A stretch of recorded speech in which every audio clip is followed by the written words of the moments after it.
just before we start the show, I want to take an opportunity to invite you to join me for the Podfluence Weekly newsletter, which is available both on LinkedIn and through the official newsletter channel. Now, if you are on LinkedIn and it's easier for you to follow there, then please just click on the link in the show notes, which will take you straight to Podfluence on LinkedIn, where you can subscribe for free and get weekly updates on Podfluence articles as well as episodes. If you would like to subscribe to the full newsletter where you'll get additional materials and, as my little incentive to you, my pre-podcast guest checklist for you to use when you're appearing on podcast shows so that you can be fully prepared every single time, then please click the link to the official newsletter in the show notes. Hope to see you there. Let's get on with the show. This is eyewear built for the digital age, and Baxter Blue is giving our listeners 10% off your next purchase of blue light, sleep, or kids glasses. Click the link in the show notes for your exclusive discount. This is the sign you've been waiting for to invest in blue light glasses. We know you will love your Baxters, and we know that you will feel the difference. Welcome to Speaking of Influence, the podcast about public speaking, presentation skills, and tools of influence and persuasion with presentation skills expert Johnny Ball. Most online content creators seem to agree that live streaming is the future and definitely the way to go. If you have thought about live streaming and you'd like to give it a try, my recommendation is restream.io. It's the service I use, and if you use the link in the description, you will get a $10 credit after you complete your first live stream. Welcome to Speaking of Influence. I am joined today, I think we're very privileged really to be joined by somebody who has a lot of expertise in a number of areas. Not only is she as an expert in holistic health and meditation, there's a fair bit about yoga and all sorts of things, but also she is a public speaking expert, and she's going to share with us some public speaking magic today. Please welcome to the show, Ambika Devi. Thank you so much, Johnny. It is so amazing to make it here and be here with you today. And thank you, everybody who's tuned in and watching and listening. Well, it's a real pleasure to have you here, and it's taken some organizing, and a lot of that has come from your persistence when I've been a bit overwhelmed with so many things to do. But I really appreciate it, and I'm delighted to finally have you on the show. I'm so delighted to be here. Let's go for it. Let's share some magic. Let's get into it. Let's start talking. Firstly, I think it'd be great to hear a little bit about your background, especially as it relates to public speaking.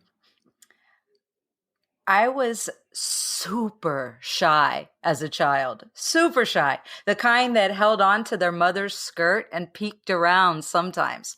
So to become a speaker, thinking at that beginning it's a disconnect. It doesn't even make sense. But I did go to a small school where I was in a really lovely, nurtured group. And we started reading out loud in first grade. So when I was 6 years old, I think that was my first step into it and becoming more comfortable with my voice. I've always loved singing. And I did work as a professional musician for many years. And so singing on stage is part of it, but then in between songs, somebody has to take care of the banter, to keep the audience engaged. And that became my job quite often, not in every band, but especially in bands where I was the leader. And then I was a professor. I was a teacher of holistic health for 21 years. And so walking into a classroom, a room of cold people, but they paid to be there. Yeah. I had to engage them for 4 hours at a time. Wow. Yeah. And I have to say, a lot of public speaking teachers do talk about the fact that longer stories or longer passages are easier than the short ones. But what is popular right now? 30 seconds, TikTok, Instagram, 59 seconds. And I realized that I wanted to leverage what I was teaching about and what I've got all this knowledge stored up in my brain about to a wider audience. And I decided that really honing more skills would make sense. Now, as a musician and as a vocalist, I learned a lot of techniques, and some I'll definitely share with everybody today, because these are so powerful for warming up the voice, but then also learning how to make a 3-minute video and then a 1-minute video, then a 30-second video. This is really, really important for all of us as speakers, because those are the little snippets that people actually have enough attention span to pay attention to. And then hopefully we can get their curiosity to want to know more from us. Yeah, you're absolutely right at the moment that these short form things, these snippets, bite-sized chunks of information are where it's at right now. And that YouTube has launched YouTube Shorts. So again, that's their competition with TikTok. But TikTok also is very much concentrating on bringing in content creators who are educating as well. And they're really pushing and promoting that. So if you are a content creator, like, now is really the time to be getting into TikTok and YouTube Shorts and all this, because this is where the opportunity is at right now. But it's so important to not just get your content going there, but to make sure you're as vocally prepared as you possibly can be. So let's hear some more about how we can do that. Okay, I think the worst thing that can happen is if you start speaking and all of a sudden you realize there's some mucus in the way. So the number one thing to make sure you do before you get on camera, especially if it's live or on stage, is clear out your sinuses. So there are many, many ways you can do this, but doing neti the night before, not the morning of, because you might end up with a waterfall of water. Yeah, I've had if you lean a certain way, that could be a little bit alarming in a live broadcast. And then, blow your nose, get up in there. They're your fingers. It's your nose. Get it cleared out. And tongue scraping. This is incredibly powerful and good to do. I use a copper tongue scraper. Wow, that's a tongue twister. It is. There's a warm up with some tongue twisters. Copper tongue scraper. There's a brand new one. I use one, and on the back, the side, and then straight back again. That's the technique. If copper does not agree with you, you can get surgical steel, stainless steel. But getting back in there, because a lot of clients ask me, well, I brush my tongue. No. That's cleaning what's called the moss on your tongue. Right. I'm talking about getting around that curve in the back of your tongue and scraping that stuff off, because it sits back there and it affects our ability to speak. It affects the motion of the tongue. So that's number one. But then there's tons of warm-ups we can do, and breathing exercises as well. Yeah. And one thing I do notice is that, having done a number of speaking events, and also from my public speaking clubs and the likes, very few people ever do it, any kind of vocal warm-up whatsoever. Now, I'm actually bringing a voice coach on next week, so this is great, a great warm-up for that. But what are the sort of things you would recommend people doing to start preparing their voice to speak? Okay, even before you do tongue twisters, there's a few warm-ups I can show you and lead you through if you want to do it along with me. Yeah. The first is just what we call making raspberries, just or motorboating your lips, I guess that's also called. But take your fingers, your index and middle finger, you can use your whole hand, and just find where your jaw is. Go in front of your jaw joint and just push up a little on the skin. So what you're doing is you're taking some stress off of some of the muscles in your face. And You're going to breathe in your nose. So exhale first and really squeeze your tummy in so you can get a full deep breath. Breathe in and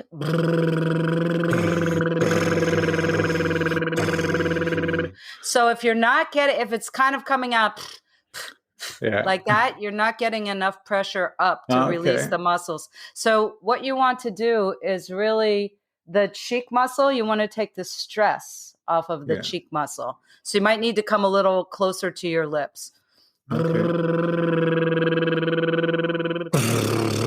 And let your teeth be apart. If you're squeezing your teeth shut, it won't work. So let's do this first. Let's find the jaw joint and loosen that up. I didn't realize I was so much more loose than you right now, Johnny. I've heard that said many times. And then let's even do this. Okay. Take in a deep breath and exhale and open your jaw down towards your chest. Breathe in through your nose and see if you can leave your mouth open. And what will happen is you'll induce a yawn. Yeah. Isn't that amazing? And that will get the stale air out of your lungs. Now let's go back and let's try this. Okay. Breathing in through the nose.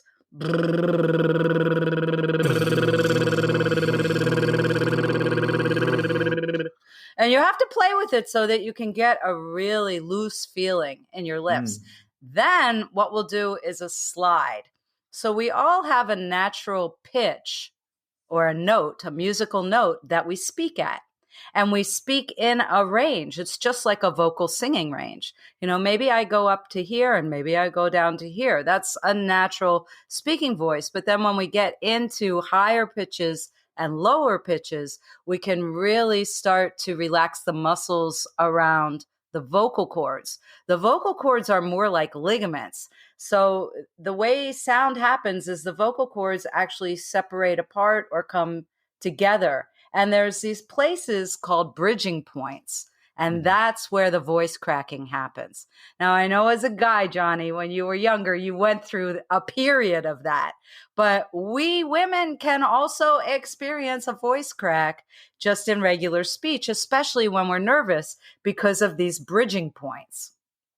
Right. So what we're going to do is imagine a slide. Hopefully you're not afraid of sliding boards. Nope. It doesn't have to be like a roller coaster, but just imagine from a higher place to a lower place. It doesn't matter if you're matching my pitch or what it sounds like. But what we're going to use is this kind of raspberry version with the fingers taking the pressure off and go from a high pitch to a low pitch. Let me just demonstrate it.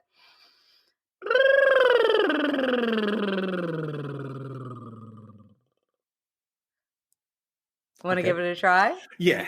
Let's do it. Let's try it. Take a deep breath in.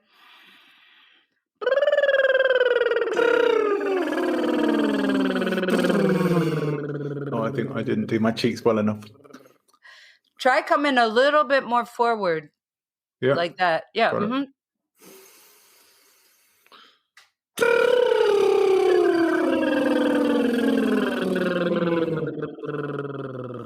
Now, you might have felt some bumps. You might have felt those speed definitely. bumps. Yeah. So after doing it a few times, what happens is you can smoothly go through those bumps. Those are the crack points. They're called bridge points as a vocalist. They're called bridge points in your vocal range.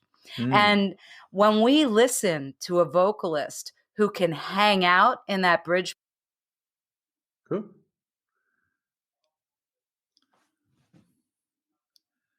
You blipped. We lost you for a moment. I know. So what I was saying is when we listen to a vocalist who can sing in a bridge spot, for some reason we're really drawn in. And it's not that we know that that's their bridge spot, but it's a place and a quality in the voice. So when we're speaking, we are more engaging when we have a broader range of pitches. And when we have interesting pitches that match the quality of what we're talking about. And so to relax these bridge points is important. And you can also slide up and down. So you could go down and then up again.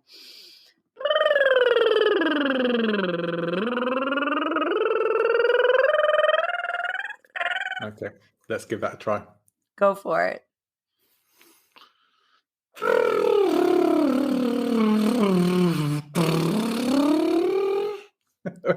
Not as fluid as yours, but how I don't think I've ever felt quite so silly on my own show, but I understand how important this is. And I think maybe that's one of the reasons why people don't do this so much, is because it feels a bit silly doing it. But it is really important. if you're in the same room as your audience, it may not be a great idea. You definitely need kind of a backstage green room off Yeah. site place to do it. Now so much is happening on Zoom. There's no excuse. There's no excuse with live streaming or whatever you're doing with video. Take some time. Another one to try is just making the sound mum, like mummy. Okay, Mum, I can mum, do mum, that. mum, mum, mum, mum, mum, mum, mum, mum, mum, mum. Try that. Mum, mum, mum, mum, mum, mum, mum, mum, mum, mum, mum, mum, mum. And again, now this time, instead of just squeezing up, make it more squeezing forward. Mum, mum, mum, mum, mum, mum, mum, mum, mum, mum, mum, mum, mum, mum. Okay, here we go. Mum, mum, mum, mum, mum, mum, mum, mum, mum, mum, mum. That's made me go deeper. That's weird. Yeah, because it relaxed your throat. It Yeah. relaxed your vocal cords. Now try a few different pitches and do it. So try going low, and if you notice your low, go lower, and then go Right. higher. See how high you can go, and see if you can smooth past the bridge points using the mum sound. Now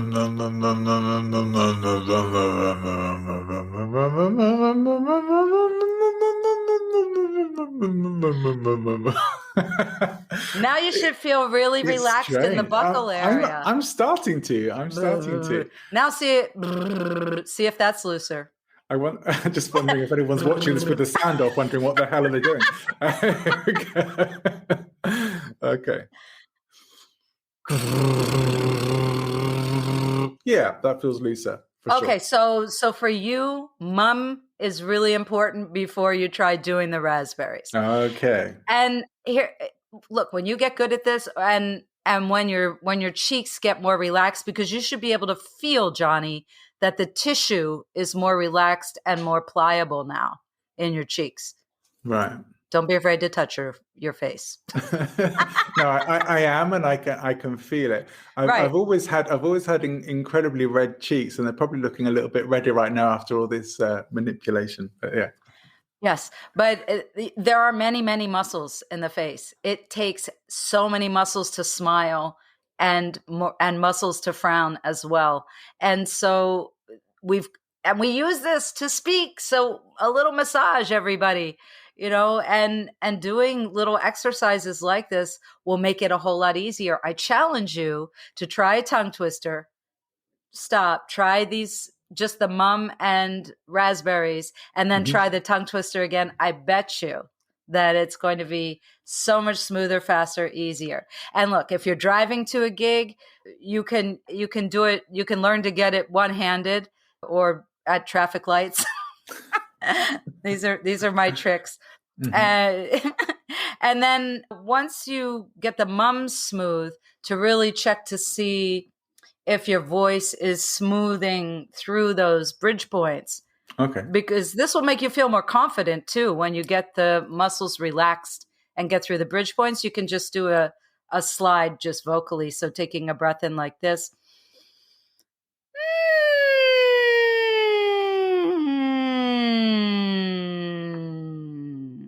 There was a little bit of a bump. So I could go back to that bump area and play around with mom and smoothing. And I used a sound, and that one for me works the best. You might find a different consonant works better. You might like to work with something like ta, it all depends on how we use our tongues and how we create sound with our mouths. Okay, well, this is interesting. How long should we spend warming our voices up? That's up to you until you feel comfortable and confident. I mean, I think one of the coolest things that occurred while you were trying this along with me is it made you laugh. Oh, yes. And laughing is a really good thing to do before you have to speak, because it will take the edge and the nervousness and turn it into excitement and happiness. And so anything that will make you laugh, let yourself laugh. I would do at least 3 to 5 minutes. I mean, once you get good at it and the feeling, once you get the sensation and you start to identify, okay, now I feel relaxed. Now my voice feels ready to go. Could just be a few mums, couple slides, a little bit of, and you're ready to go. Yeah. So if you're smoothing out those bridge points, that's a good sign that you've warmed up. I think so, because what happens when we're nervous is the muscles constrict, and then that makes the bumps more obvious in the bridge points. Yeah. And there's a good chance if you're about to do a big presentation, it's going to relax you a bit as well. Probably because you feel a bit silly doing it. You have some fun, maybe make yourself laugh. And also because you're focusing on something else instead of your speech for a few moments. And that's always a good thing to do as well. This is really cool. So I like this. I think everyone should be doing this before they speak. I should be doing this before I start doing my episode. I'm certain that my voice is a little deeper now than when we started the episode. It's not just deeper, and I'm sure you'll hear it when you go back, but also notice the fullness, because there are overtones and undertones to any vibration, any frequency. And what it gives is a more full feeling, and that's a more inviting feeling. It's like opening your heart up to your audience when your voice is more smoothed out. It's got butter and molasses and good stuff in it. I do find there are certain times, and it is usually later in the day, and maybe that is to do with being a bit more relaxed, where my voice does tend to go a bit deeper and more resonant, and I often much prefer the sound of my voice at those times. But I really had thought that it wasn't something I could have that much control over. And now you're showing me I can, and I'm excited about that. I'm excited about that. Well, I look forward to everybody experimenting, and give me feedback. There are tons of ways to play with your voice, and these are my favorite. And then again, tongue twisters. There's some classic simple ones like red leather, yellow leather, and just repeat, and go faster, faster, faster. That's a really good one. Red leather, yellow leather, red leather, yellow leather, red leather, yellow leather, red leather, yellow leather. Oh yeah, yeah. I can cope with Peter Piper, pick to peck of pickled pepper. That's about it. There's some funny ones. I've picked up over time, and I think, what was the one I said earlier? Copper tongue scraper. That's a good one. Yeah, copper tongue scraper. That is certainly one to wrap your mouth around. Yeah. Definitely, because I can't stand it when I stumble or fumble, and I know it's natural. So be it when it happens. But if we can get a little bit warmed up, I think, look, does a dancer go out? Does a core ballet dancer or a premier ballet dancer go out without warming up? Heck no. Of course not. They'll tear something. Okay, you might not tear something, but you'll be smoother, you'll be more inviting. It's definitely worth it.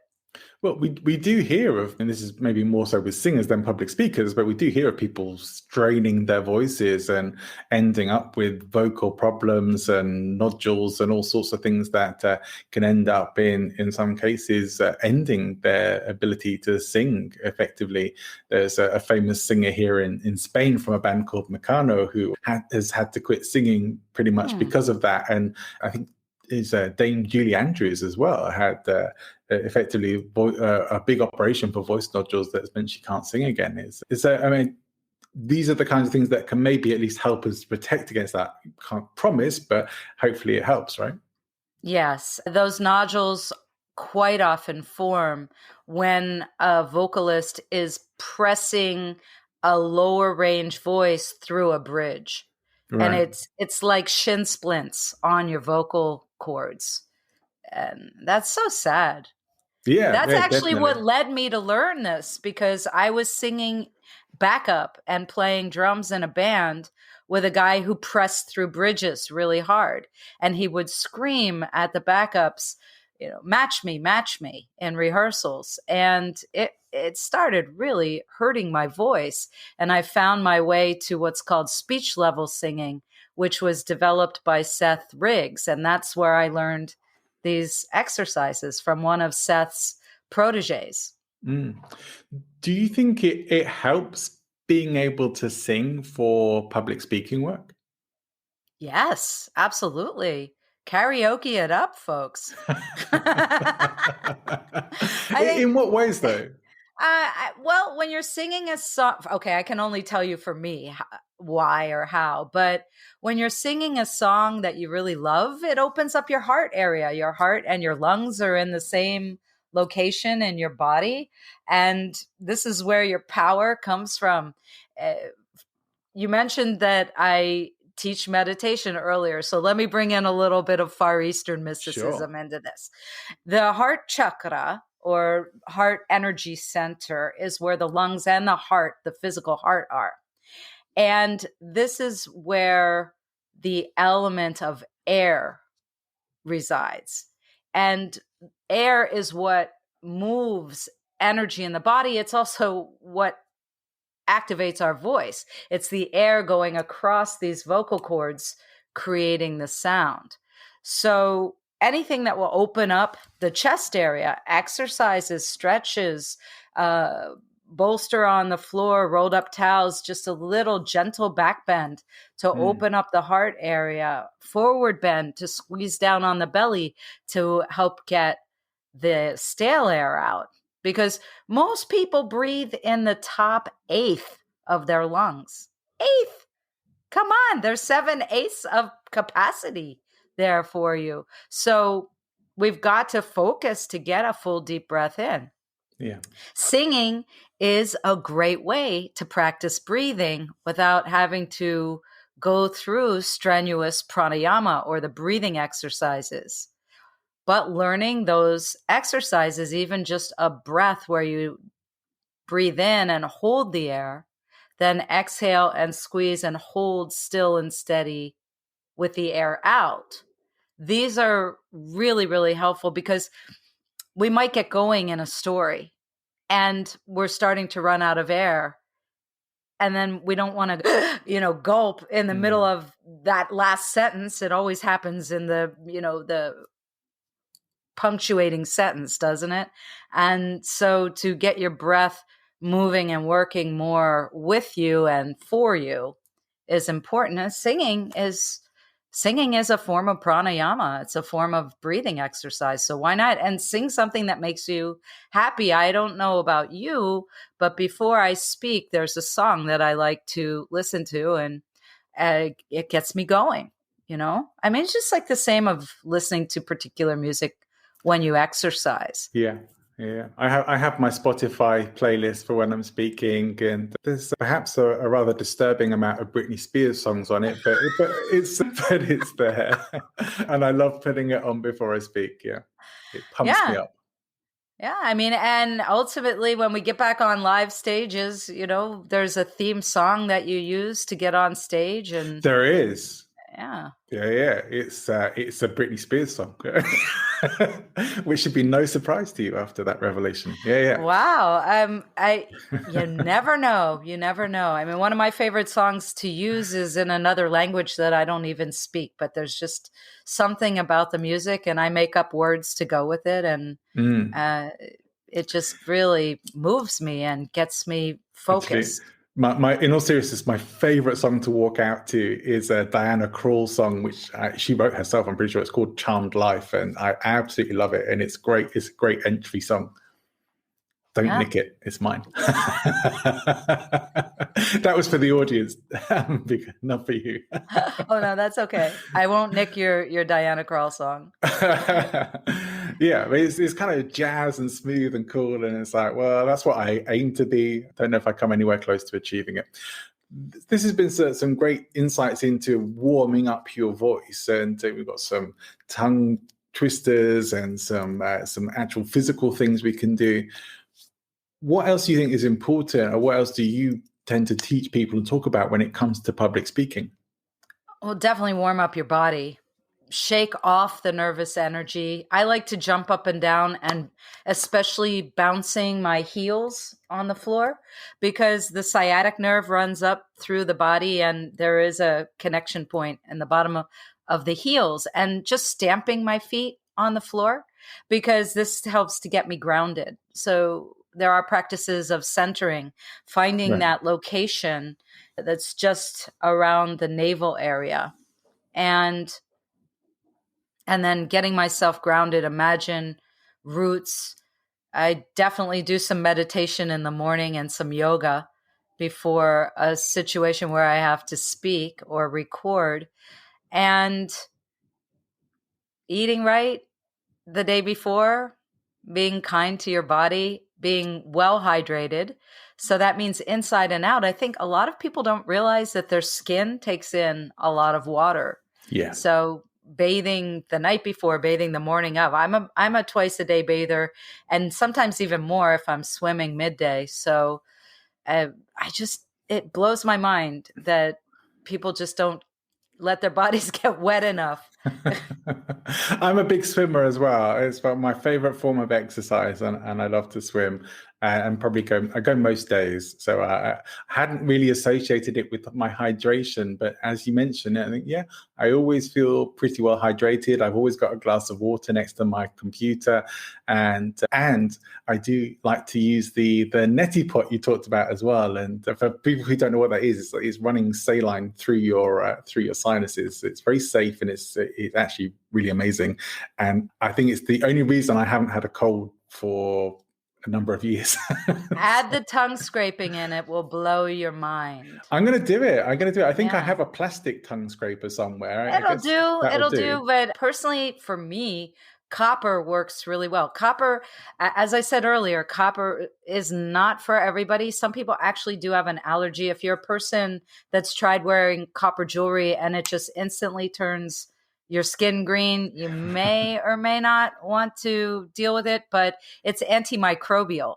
So it kind of gives you that boost. Do that after neti. I have an informal teaching video on my YouTube channel, Johnny, about how to do neti and how I tongue scrape and everything I do to my mouth and nose. So the extensive play-by-play live with me in the bathroom of how I do this. And especially now with the COVID situation, keeping your sinuses clean is a really good idea. Really good idea. But after I go out and I've been breathing in a mask, I do neti that night when I come home.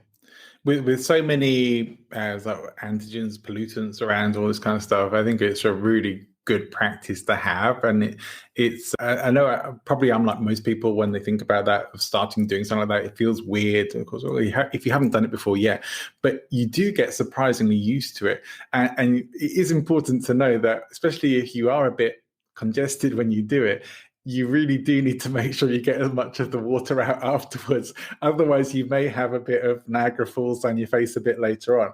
And I tend to do that. I don't know if this is the right way, but I tend to do that by bending over and turning my head side to side. And that usually gets it all coming out. And then I don't end up with wet streaks down the front of my top or anything like that.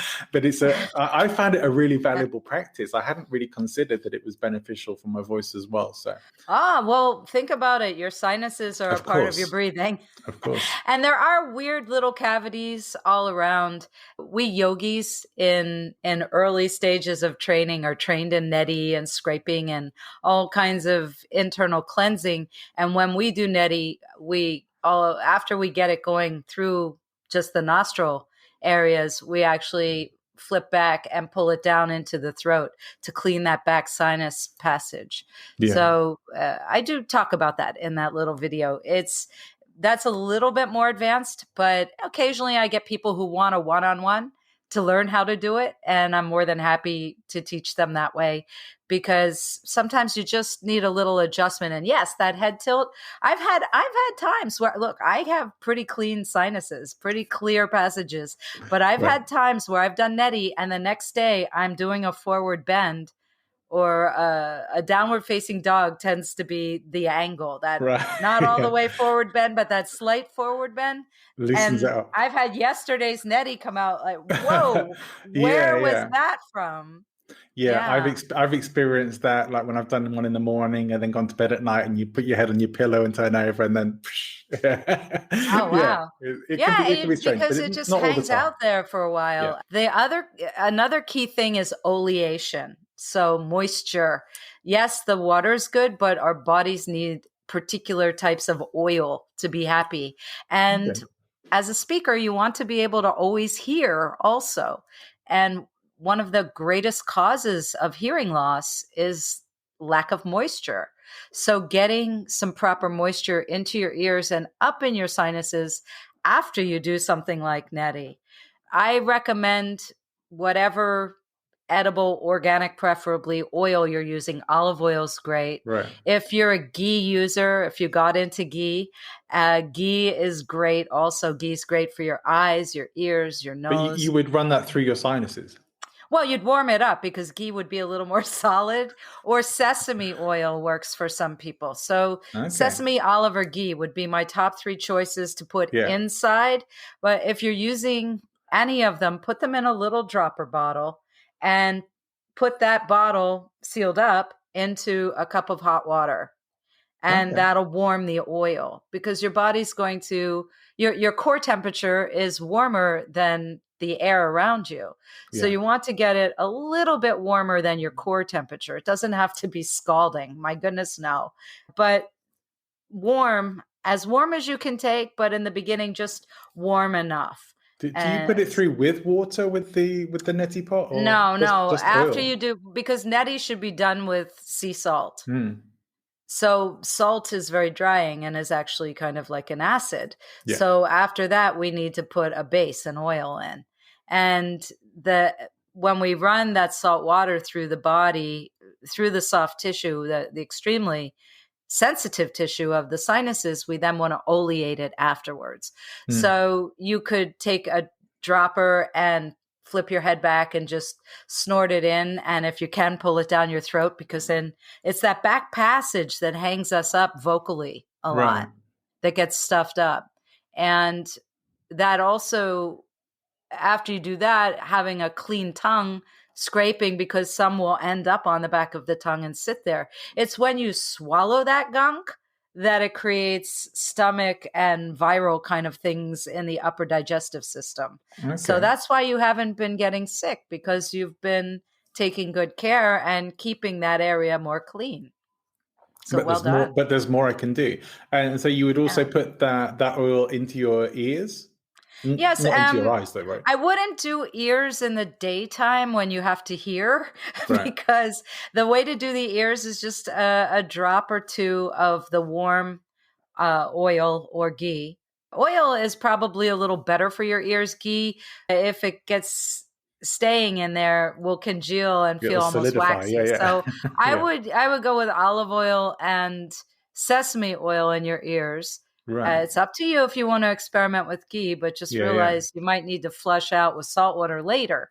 And just put a couple drops and then stick a little piece of cotton in and leave it there for several hours. It's really soothing. I know I have done similar things like that when I've had like a buildup of earwax that needed to be given a bit of help to shift out. So it's not a super strange practice to me. Do make sure, for anyone at home, don't accidentally pick up that oil that has been infused with chilies, because that is gonna hurt. Although I have been known to use essential oils in with the oil, but they are very, very, very strong. So proceed cautiously, and please use organic, unfiltered, of whatever, the sesame oil or the olive oil. Don't use just standard cooking oils. No. This has to be really high grade to go inside and be absorbed, because your tissue will absorb it so quickly. Okay, I'm definitely going to try it. I'm curious about it, and I really want to try it. Since I live in Spain, it's going to have to be extra virgin olive oil. But, That's perfect. I will give it a go. And there's nothing stopping you from putting a little bit on your pinky and getting up there and swabbing it. Now you know your nose has muscles, and getting up in there after you get everything clean and doing a little inside outside massage is good, because if you can open up and stretch the nasal passages, you can take in more air while you're speaking. I feel like we should have done more prep for this episode, Ambika. We could be doing this on camera for everybody. Everybody now. I'm trying to be polite. maybe not such a beautiful image to conjure up, but perhaps that's a good idea not to do that right now. I think definitely play with these things. it's a shame that people are afraid. I think we get the stigma of nose picking. Look, I don't want to sit here on camera and pick my nose for you, but but in the shower, that's your place. That's you get in there, clean everything Yeah, what out. Get happens in in the and clean shower your stays in the ears. shower. Exactly. Absolutely. Get some warm water because that'll help melt the wax. I like taking the handheld behind my ear and just getting the area warm. And then if you're a Q-tip addict like me, I am. I haven't seen wax in a long time, although a couple times a year I will use an ear syringe and do rounds of warm, almost hot. Well, I guess hot salt water, but then oleate after, with the oil in and some cotton for the night. Yeah. It's really important, especially when you begin. Some of us have more oily bodies, but many do not. So it's really important to I'm get an oil. oily person. I have to block my skin with this paper before I come on camera. Otherwise, the glare off my skin is bad enough without with having done that. But yeah, I'm definitely on the oilier side. Well, that's great because then you age more slowly. You have the I know. power I'm to actually the moist 74. people. Yeah, yeah. It's a good thing. Don't be afraid of your moisture. I will do my very best not to be. Yeah, I get told I'm not looking too bad for approaching 50, so I'll take it. I'll live with that. But yeah, I know that is probably part of the thing that I don't get dry skin very often, thankfully. And so, yeah, I can do more I have a very good skin regime as well. Now I'm going to have an even better sinus, ear, nose, and throat routine as well. Thank you to you. So I really appreciate that. This is a lot of interesting stuff. And for anyone's watching or listening in, try stuff out, play with it. And if you don't like the sound of it, don't do it. But do some of these things. Take at least one thing from this episode and give it a try. It's going to improve your ability to speak. You're probably going to feel healthier for doing it. I think these are some really nice and they're safe things to try out as well. You're not going to damage yourself doing any of this. Super important. Go ahead. You're about to say something. Oh, yeah, I'm so excited to hear how people find either doing the mums or loosening up their jaws. I think everybody is going to find something, if not a whole handful of incredible tools to use. And yes, with neti, so many people are trying neti and not putting the oil in after. This is not a good idea, people. You've got to put the oil in after, They even don't if it's seem just to, a little bit. They don't seem to tell you about that when you buy the packs. I'm pretty sure I've never seen or heard of that anywhere before. The I appreciate secrets, you sharing the it. true secrets from you see, Ayurveda is where yoga is where these practices are from, and this is true. I mean, yoga is such a vast body of knowledge, and people associate it with the exercise program branded with the word yoga, but it's a lifestyle. And it is unfortunate that many of these techniques have, we grab one and we say, okay, that one's cool. I feel good. I'll do that one. But then you miss the culminative step. And this can ultimately damage you. If you're in salt water, I live in Florida, there's surfers. If you're in the salt water all the time, please rinse off in fresh water and oil yourself at least once a day. And in Florida, it probably helps to keep the alligators away as well, right? Which the noises or the oil? They can't. Harder for them to grab you, maybe. Maybe. I don't know. Yeah. I don't usually encounter them. A couple live behind me. I hear them. They talk, and I've learned how to speak alligator. So they have kind of a vocal sound somewhere between a duck and a dog barking. It's like that. I've only ever encountered alligators up close one time in my life, and it was in a hotel in Entebbe, and they actually keep the alligators. So there was adults, babies, all sorts in this alligator pit in the hotel. Quite incredible.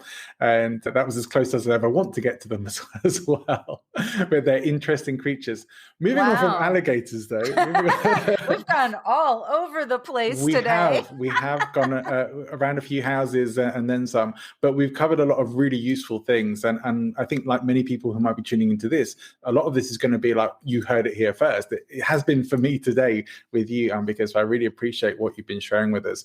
And for those who do try this stuff out, check out, if you're watching this on YouTube or on any of the other social media platforms, leave some comments so that we can hear how you get on trying some of these things out. Try the exercises out with us at the very least, and do that especially when you're about to speak. Ambika, I know people are going to want to find out how they can find out more about you. What is the best way for them to do that? I have a link tree. So if you all are familiar with Linktree, it's just / my name, Ambika Devi, AmbikaDevi. Same on YouTube, myname.com. And Ambika's coaching is a great place to find more too. So my first name, AmbikaS, and then coaching.com. Great stuff. All of that is going to come into the show notes later on. So you might not see it in the live stream, but you'll see it a bit later on. And Ambika, I always like to ask my guests for a book recommendation. And it might be something that you've just been blown away by as a book, or something that you have found very powerful as a speaker or as a coach. What, if I asked you for a book recommendation, would yours be? Ooh, can I give two? Yes, it's allowed. It's allowed. Okay. Start with The Why by Simon Sinek. Great book. Because this really helps us understand why we're talking about a particular subject, but also helps us to craft it into what we're speaking about and to really have a great takeoff into our talk. Another book that I'm taking in tiny bites is called Transurfing. And it is just blowing me away about behavior. So for those of you who speak about behavior, and it's translated into a bunch of different languages. So Transurfing, it's actually originally was small books, but you can find a compilation of the first 5. And sometimes I read a page several times, and that's enough for a week. It's just a lot of information. That sounds pretty good. I have to check that out. I appreciate the recommendations. And I would like to ask you if you have any closing words you'd like to leave our audience with today. Sure. I want you to feel really comfortable about being playful when it comes to noticing what's going on with you before you get up to speak, and to allow yourself to make yourself laugh, to give yourself time and space to go out into nature and take really deep breaths, to lie down on the ground and look at the stars or the clouds. And just remember, you're a human being. You're here in this incredible place. Spend some time just in quiet, taking in all the sounds and the sights of nature. Highly recommended. Great advice. Ambika, it's been so much fun speaking with you today, and you shared some great information. It's been a pleasure to have you on the show. Thank you for joining us, Ambika Devi. Thank you so much, Johnny, and thank you everybody who tuned in. Thanks for tuning in. I hope you've enjoyed the show. If you did, please make sure you subscribe. Don't miss any amazing upcoming episodes. Whilst you're here, pop over to presentinfluence.com and grab yourself a free copy of the last minute presentation checklist. It might just save your butt someday. Next episode is going to be more voice coaching, but a very different style with the incredible DL Hannah. And coming soon after that as well, an episode on the psychology of buying. If you would want to get into why people buy and how influence and persuasion works, we're having much more focus on influence and persuasion this season.